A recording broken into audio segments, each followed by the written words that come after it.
It is time. We've been eagerly awaiting when we can talk about Caleb Williams and have what we like to call, the ex-player conversation. We've had it with a lot of players, and today is the Caleb Williams conversation. We had a lot of debate going all the way back to the draft episodes about whether or not he was justified to be QB1. You were saying Jayden Daniels, you look very correct in hindsight in this point of view. You're like, he's the Heisman, he's the best player. He's clearly the best quarterback, is going, at least playing this year. Among the rookies. Among the rookies this year. Of course, not in the NFL. Yeah, but he's up there this year. Well, even in the NFL, he's playing pretty good, too. That's what I'm saying. Yeah, he is. Yeah, I wasn't obviously saying he's better than Patrick Mahomes. Yeah. But Ryan has been very, very outwardly pro Caleb Williams. Uh-huh. You've been kind of, I think he'll be okay, but Jayden Daniels is better. Mike I think he'll work out. Mike has been, Caleb Williams is the worst player of all time. Yeah, Mike I hate him. Saying, he's nothing. Red alert, he's dead. sound the alarm. And I was love watching him lose. And I was kind of in your camp where I parrot what Mike says, where I don't like him personally. Like, he's not someone I would root for, but I agree Can't deny the talent. He's very talented in my opinion. I think he'll have a career. Yeah. I don't know how long that career is going to be. We've seen a lot of players get drafted early and kind of fade away. So I want to open it up and start with Ryan, actually, because I want to hear the pro case for him. If you're still going to be on the pro case. Oh, 100%. Okay, No, go ahead. Yeah. Quickly, I want to read off his stats first. 1,785 passing yards, 9 touchdowns, 5 interceptions. So he's 23rd in passing yards. QBR. All right, 38.4 QBR. I'm just reading all the ESPN stats. 23rd in passing yards, 21st in touchdowns, 58th in interceptions, which is a strange tie for 58th, but 28th in QBR. So, definitely a rough start through 9 games for Caleb. Yeah, it's definitely been not the best. A big parallel I see is how I never thought Justin Fields was bad last year. I think it has a lot to do with the system around you. I think they have one of the worst coaching systems in the entire league, head to floor. I think Matt Eberflus should not be a coach at all. I think he has no offensive mind at all and doesn't help this team. They didn't build their offensive line, which, again, Justin Fields was one of the most sacked quarterbacks last year. Guess who's the most sacked quarterback this year? Caleb Williams. So it's very hard, especially as a rookie, to continue to play well when you are always, everything's against you. The offensive plays, the offensive line, whatever it is. And also a lot of mental happens when like that game against Washington, even not just for Caleb Williams, as a team, losing that game after you came back and beat the quarterback that's better than you and changed the whole season. You're now 2 games above 500. Losing that game, it seemed to really destroy the team.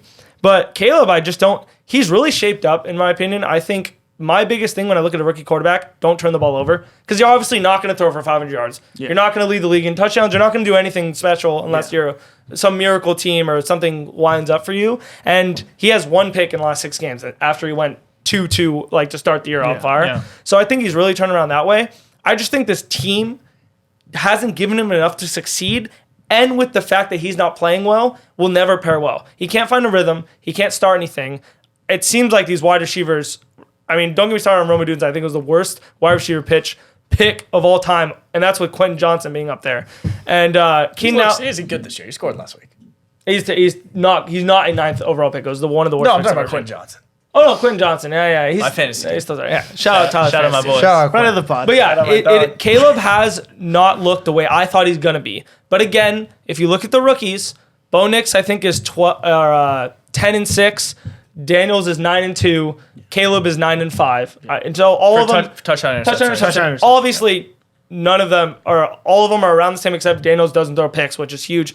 Yep. But also he doesn't put in situations. And wins. His rushing is also belligerent. Caleb only has 250. Yeah, he has Jayden Daniels has a lot. Yeah. So I'm saying a big game last week, Jayden Daniels versus the Steelers, he didn't look good at all. He had 50% completion percentage. He didn't throw for any touchdowns, didn't rush at all, and didn't look great. That is the Steelers, though. No quarterbacks really do. No, but I'm saying, my point was, with that, and I don't mind Jayden Daniels playing bad. I don't blame him at all. They're still in the game to the last freaking play. Yeah. If Caleb Williams ever has that, because the team, because the coaching, everything, they're completely dead. Blown out. Exactly. So I just think it's so much more, even for Bo Nix, same thing. Even when he has the small games. So everyone thought this was the perfect position for him. At the end of the day, if you don't have coaching in an offensive line, which Washington did an amazing job. They flipped their offensive line this year. Same thing with Sean Payton. You have a good coach of the year. Really good. Yep. You have Dan Quinn, Sean Payton, good coaches who've been there and done it. Yeah. Changes everything for a rookie quarterback. And I'm not saying Caleb has played good. He hasn't looked the way he's supposed to look, but I don't think he deserves the holy shit, freak out, it's him, especially considering he hasn't turned the ball over as of late. All right. But yeah, that's my opinion. Yeah, lot of- I want to lot of piggyback stats because there, I yeah. just have a quick thing to say. Sure. And then we want to get to Mike. And then after. we'll Yeah. get to Mike. Yeah, because I agree with Ryan. I just want to say I don't want to like repeat the same thing, but I just think the main point is the coaching. I think Dan Quinn, Sean Payton, two good coaches. Even Washington that doesn't have a great defense versus like a Broncos team with a good defense but not a great offense. But good coaches How you can coach 'em. maximize like the amount that you can get out of your players. Like this Washington team, even though they're not great on defense, they're still gritty. And like you said, like they're in games till like the very end. Where a Bears team with, in my opinion, if you take like a Washington defense, Bears defense way more talented. Bears offensive pieces probably more talented than Washington, but bad coach ruins everything. Yeah. So That All makes right, sense. Mike, the floor is yours. I don't know if you want to bring up your own stats or kind of. I rebuttal what got Ryan has. them all. All right. Don't worry. Go ahead. It's all you. All right. So Caleb Williams has been an absolute disaster this year, and it has made me very, very happy. And I'm going to give you a few reasons why he not only is going to pan out as a player, but also as a leader, because when you are the quarterback of a franchise, you become the head of that franchise. You're who everybody looks to in the locker room there. And you're also who everybody has the media's attention, right? So if the spotlight is on you, pretty much. Yep. I'm actually going to shift gears just slightly and almost move the blame off of Caleb Williams and say this is actually a product and a very, very bad product of Lincoln Riley and the quarterbacks that he has produced and thrown into the NFL. Ooh. Stop. I like where you're going. Stop. I like where you're going with that. The three most notable quarterbacks that aren't Caleb Williams are like going where to be you're going with Baker Mayfield, Kyler Williams, and Jalen. Kyler Murray. Sorry. I think about Kyler Williams. Kyler Williams. So, all right. Let him finish. Baker Mayfield, Kyler Williams, You got it, brother. We got it. Kyler Murray, and Jalen Hurts. I'm sorry. We're going to go first at Baker Mayfield. His rookie year, because all we have for Caleb right now is his rookie year, so we can't really look too much in the future. Baker actually had a pretty decent rookie year going into it.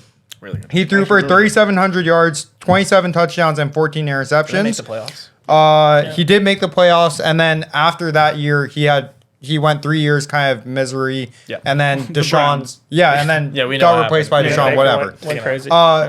Notably, when he was released by the Browns, he got freaking slandered by that organization, if y'all remember. They pretty much said he had childlike behavior. The locker room was a disaster while he was... Manziel-esque was the term thrown around. to Exactly. Just absolutely terrible. So, although he had the attributes to be a good player, I think he was not a leader at the time, especially with that coaching. He definitely matured into it, though. He definitely did. But we're going to go into Jalen Hurts. Jalen Hurts had an awful, absolutely miserable rookie year. He had 1,061 yards, 6 touchdowns, and 4 picks. He also played like I was 7 saying, how many games. games did he yeah, play? he didn't play many games. That's fair. But then the next year he But he didn't didn't do- look good. Next That's year he what did, looked good. and the next year he didn't do too much better. Notably, that was with Doug Peterson, and then in 2021, Nick Sirianni took over, who, in my opinion, is a better coach, better head coach, and a better person for development for the NFL. During the time. After that, maybe during the time, maybe it was a time and place, but after that, we see Jalen Hurts become the Jalen Hurts that he is now, regardless if he still isn't the best player in situations, and he's a little bit frustrating. JHK, Jalen Hurts played 15 games. That's a rookie lot. year. That's a lot of games. Yeah, it's It's pretty missing fair. two Shout of them. out Intern Johnson with the stat. Yep, Sharp. that is fantastic. And finally, we're going to go to Kyler Murray, who was drafted by Cliff Kingsbury, who, in my opinion, is a genius of a head coach. Head coach, really? And it didn't really work out too well. Genius of an offensive coordinator. Genius of an offensive coordinator. Yeah. Okay. He's doing Sorry. good in Washington. Sorry. Yeah. Better phrased. But I think because of the development that he was able to put into Kyler Murray, he was able to develop him into an NFL ready and a NFL notable quarterback. With that being said, he also still had his off the field antics, notably the Call of Duty shit that, had everyone up in arms That wasn't and like got real. everybody pretty angry. So my whole thing is Caleb Williams is most definitely not in the right place to develop as an NFL quarterback. And I think although he did really well in college, it doesn't necessarily translate perfectly unless you go into a place where you could develop and build yourself more. That's argument number one. It's an extremely reasonable take from you. That's not what I was Thank blown you. away. So it's more of like the coach and development rather than Caleb just. Caleb's personality. He's and then- mature. And so Lincoln that- Riley has their stats looking great. They get drafted early, but they're very raw. And then you need to go into a good spot. Exactly. Yeah. Exactly. And I think it's also important to note that all the three quarterbacks, they either had one of the two check marks of being a NFL good quarterback, or they had a decent personality that wasn't gonna, ruin them, i.e. Jalen Hurts. I think Caleb Williams has neither of the two, and I think that's showing, especially last week against the Patriots. There's a viral clip where he's on the ground, he's upset that his offensive line absolutely let them get through, and the Patriots guy is the one to help him up. I think he has no respect in that locker room. I think his offensive line doesn't care about protecting him, and I think it's showing in every single play on the field. So those are my reasons why I don't think Caleb. So will you be don't good. think he has the personality or the ability to or be successful, or he's in the place to develop the ability. So yes, Yeah, I actually don't hate either of those takes, to be Thank honest. I think Caleb is extremely talented, but the only point, I'm not going to repeat any of his stats or, the history of Lincoln Riley quarterbacks, because it is pretty interesting to see they always start really slow unless, there's an outlier. You can even go back to his OC days. What I do want to talk about is how his teammates think of him. And I think that's actually really important. DJ Moore, I think, is the best example of a player that is very visibly not a fan of Caleb Williams. Yeah. Whether it's the clips in practice, you can watch the Hard Knocks episodes where they're not really vibing super well. I mean, they're like kind of friendly. He's trying to like teach him because Caleb was very raw. Obviously, it was training camp then. But you look at him on the field now, there's clips of them walking by each other, just like literally butting shoulders, not helping him up. DJ Moore gets overthrown on the sideline, walks straight off, and just like they is sit looking opposite ends. Yeah, of they each don't other. sit near each other. They don't talk. So I don't know if that's a one-person issue, but that's your wide receiver one. Man, and you're a rookie quarterback. All you should be doing is trying to make your wide receiver one happy, the happiest man alive. That's all you should be doing. So, and Caleb, I don't think has ever really been great at, getting team morale together. It feels a lot like he is either really emotional and wears everything on his sleeve, or it's very about me. Because even at USC, you saw like the clips of him crying, or he'd always, I get the Peyton nails thing. I'm not gonna really lean into that. But every game, he would like paint different sayings on his nails, and he'd always make sure to show them to the camera. Those are just weird little things that a lot of quarterbacks don't do. Jaden Daniels, every game just says, all glory to God. My teammates are the best. His teammates love him. Other players and other teams are trying to get traded to Washington. Yeah. And you see, I think it's literally the polar opposite in Chicago. I think a huge reason he's playing, or the team's not successful, is the O-line and the coaching, which is horrendously managed in Chicago. But I think there's two very different player types. And I don't see him having the, emotional stability that a quarterback needs. Yeah. Maybe he grows into it if he gets traded or goes somewhere else, or there's another coach. But I think they'll run about 2 or 3 years on the Caleb experiment and either trade him away and maybe he'll turn into something. But I don't think he's going to be a long-term Chicago Bears player unless they get rid of the coach. I think that this early in the quarterback's career, they really need a good coach to kind of set the It takes time. set the standard and make them have good habits, because you see if you have a bad Zach Wilson go number 2 and he didn't ever have good coaching, and you just have all these bad habits just pile up, and eventually after so many years they're really hard for you to it's really hard for you to start back and from ground zero and kind of rebuild those. I just want to say after the Washington game, I think is a good example too. If you ever looked at Drew Brees, Saints had so many heartbreaking losses. If you look at, Ben Roethlisberger, Peyton Manning, Tom Brady, Aaron Rodgers, if any of them lost a last-second game, they just would be they'd be upset. They'd be like, well, we lost. But you walk to the middle of the field, shake hands, go to the locker room, you deal with it in the locker room. Yeah. I mean, Caleb, after that Hail Mary, whatever, takes off his helmet. He's pacing. I mean, it looks like he's going to cry. I'm not like trying to make a joke. Like that's just visibly how he looked. Like he really looked upset. Slams his helmet, starts to cut. Like it's just like, dude, you're the leader of this team. Like Man up. So I think there is a good case for like the maturity aspect, which I mean, that's easily something that can be developed. And especially if a good coach like a Sean Payton, who's very, very strict. Like I think last year when Russ was there, like Russ was used to having, his way a lot in Seattle, and Sean was like, no, this is how we're running the team. Like if you get a coach like that, set him straight in line, I think he could be fine. But Chicago definitely needs to replace Matt Eberflus and replace him with a really good coach. Yeah. I'll give you the last word. Last thing, two things. One, Caleb did say that they shouldn't have been in that position at the end of the game. So I think he did show hey, it wasn't anyone's fault. He was like, I played horrible the first 2 quarters. I don't want to cut off your second point. Keep that in mind. But do you like the way he's carried himself in the league? As someone who likes Caleb, this is a genuine question because it really hurts me to watch it sometimes. So there's two things about, especially in sports, when someone already has a feeling about something, you start looking at everything.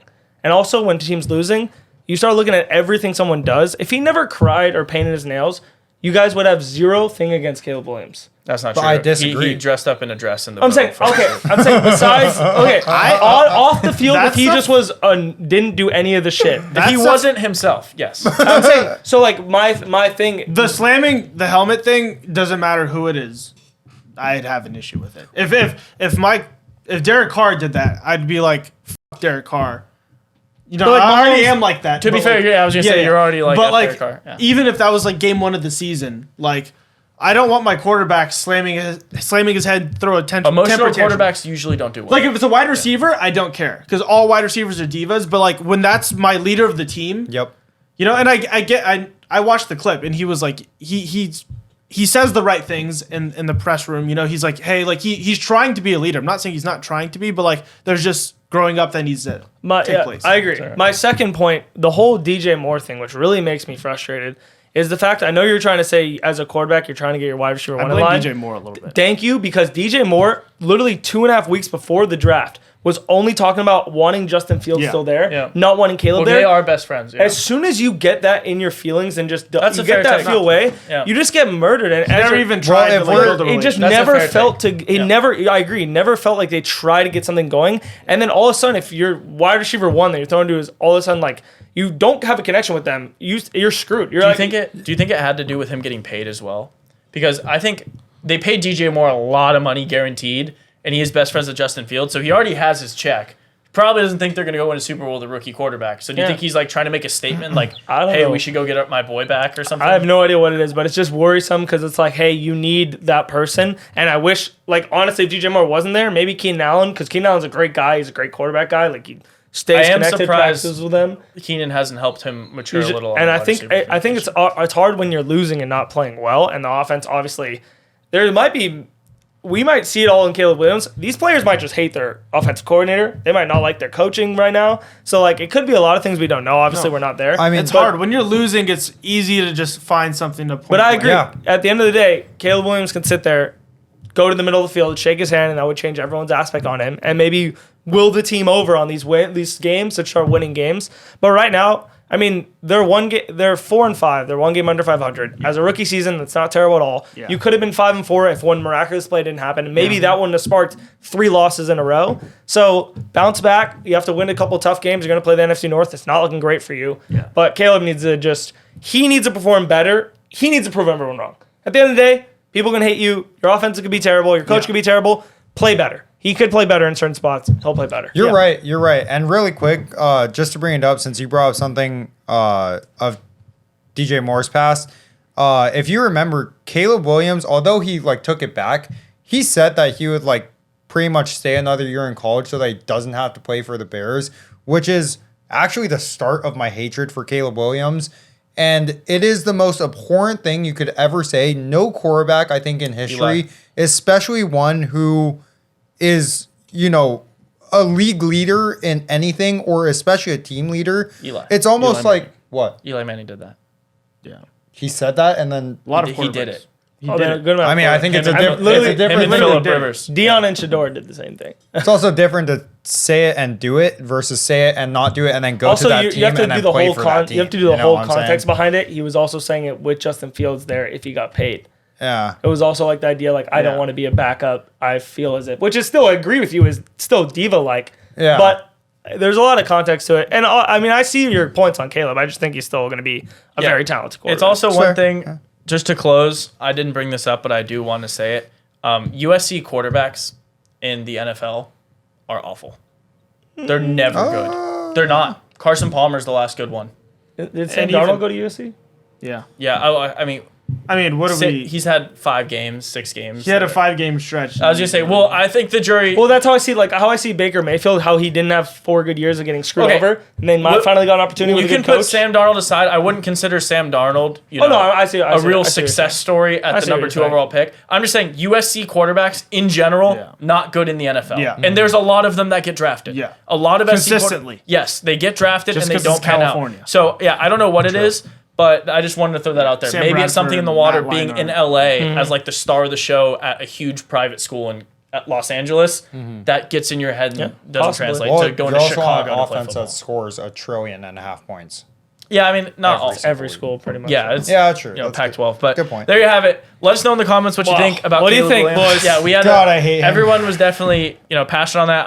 I was pretty passionate about Caleb preseason. I'm probably the most tempered of anyone out here. I think everyone has a pretty solid opinion of him. But it'll be interesting to see how they finish out the season. He's got a lot of work ahead of him. But if he makes a run towards the playoffs, I think everyone will shut up. Oh my God. Especially against NFC North. I'll never shut up. That's very true. I will die on this hill. Yeah, that is true. Good luck.